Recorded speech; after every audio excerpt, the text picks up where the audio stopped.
السلام عليكم ورحمة الله وبركاته. ازيكم يا حبايبي؟ عاملين ايه؟ يا رب تكونوا بخير. ورجعنا لكم تاني بفيديو جديد، فيديو جميل، فيديو سهل وبسيط واحسن رز بسمتي بقطع الدجاج، حاجة كده من الاخر. قبل ما نبدأ كلامنا نسمي الله ونصلي على الرسول. اللهم صل وسلم وبارك على نبينا محمد عليه افضل الصلاة والسلام. يلا نخش الفيديو الجميل ده ونشوف احنا عملنا احلى رز مبهر بالجمال ده ازاي.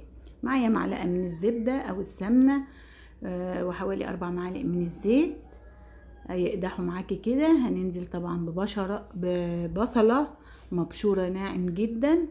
في الكبة بتاعتك لازم تكون مبشورة ناعمة خالص، عشان لو اولادك مش بيحبوا البصل مش هيلاقوه مع الرز ده خالص، وبيدي نكهة جميلة جدا للرز.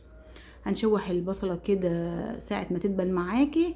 هننزل بالقطع الدجاج، وقطع الدجاج طبعا مغسولة، وده حوالي نص كيلو من البانيه قطعته مكعبات كده. البهارات بتاعتنا عبارة عن 2 لومي وكركم وزعفران وملح وشطة وفلفل اسمر ومرقة دجاج. هنقلب المكونات دي كلها، بتديكي ريحة جميلة. ولو ما عندكيش بودرة الزعفران حطي كاري.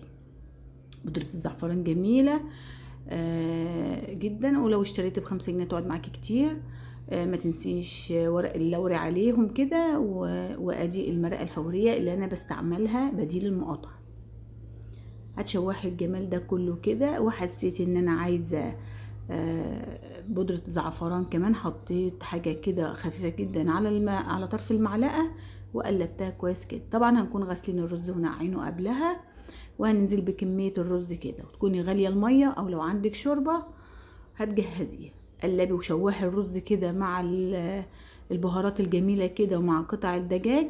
ممكن تاكلي الرز ده كده، وممكن تعملي معاه بانيه بيبقى جميل جدا، او فراخ محمرة. هنزل بمعلقة صلصة طماطم كده كبيرة جدا بالطريقة دي. هتقلبي وتشوحي الدنيا كده في بعضها، ولو عندك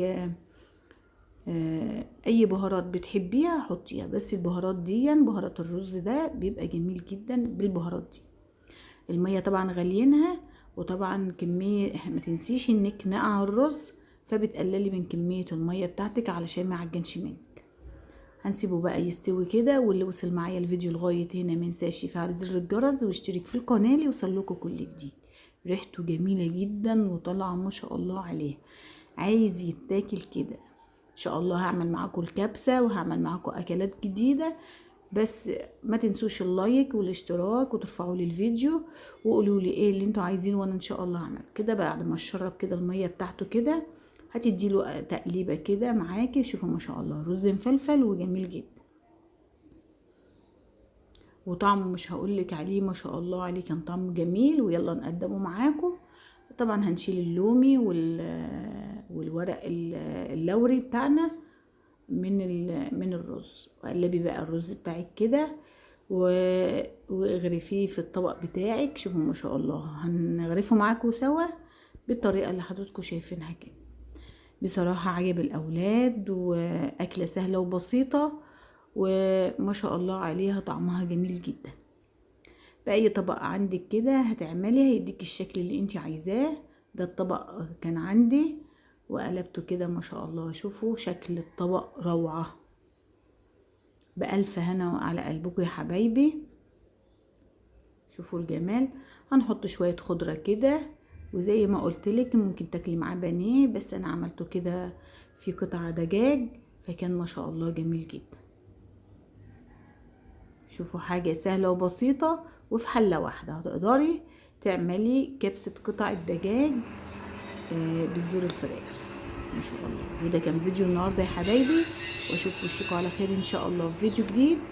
كانت معاكم ولاء احمد من اكلك احلى مع ولاء، والسلام عليكم ورحمه الله وبركاته. يا احلى متابعين، لايك وشير لكل حبايبكم، وارفعوا الفيديو. سلام.